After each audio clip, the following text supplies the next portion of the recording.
คนเจ็บซื้อแมทอมี่ซีดีโพค่าอายุ30 ปีอยู่บ้านลุงแก่เมืองสุพรรณแข้งจับประสาทเขามานอนห้องหมอเขามานอนหมอโดยอาการถอกทองแผนการปิดตัวของหมอแมนต้อง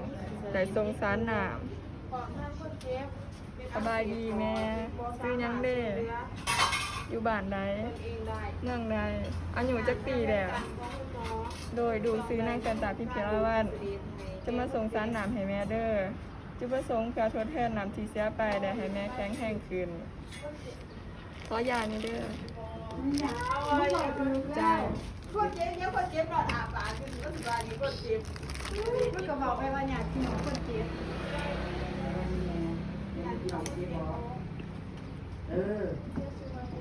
ี่ว่าได้เดือนช่วยยังอ่อนช่วยยังอยู่ให้หน่อยห่างอยู่งานเด้อเจ็บอีเวนต์ดูหรอหมายสิว่าสันติสิดูดประสาทจะว่าโอ้โห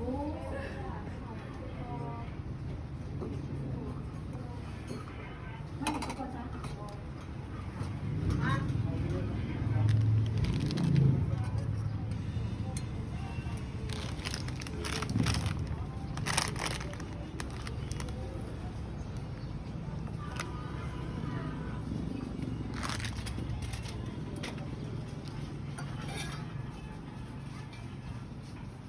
สำดีเปียกสำดีแห้ง นี่นาเสาทุกคนดี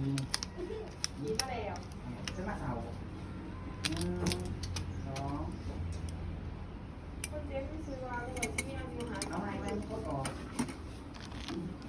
มันเลี้ยว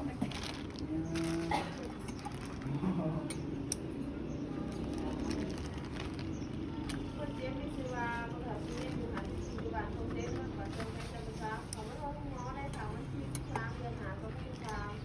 เป็นเวลา2 วันแล้วเขาว่าด้วยอาการหายใจติดขัดเนื่องจากว่าที่เสียชีวิตอยู่ของทางผู้เจ็บเป็นอักเสบปอดคือเขาสามารถช่วยเหลือตัวเองได้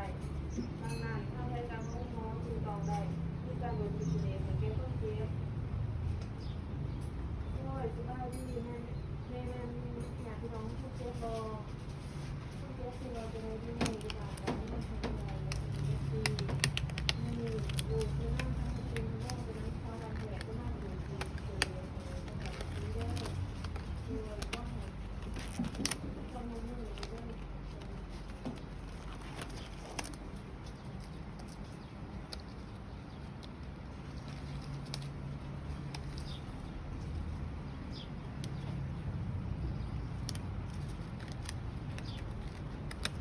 เ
พักผ่อนตามสบาย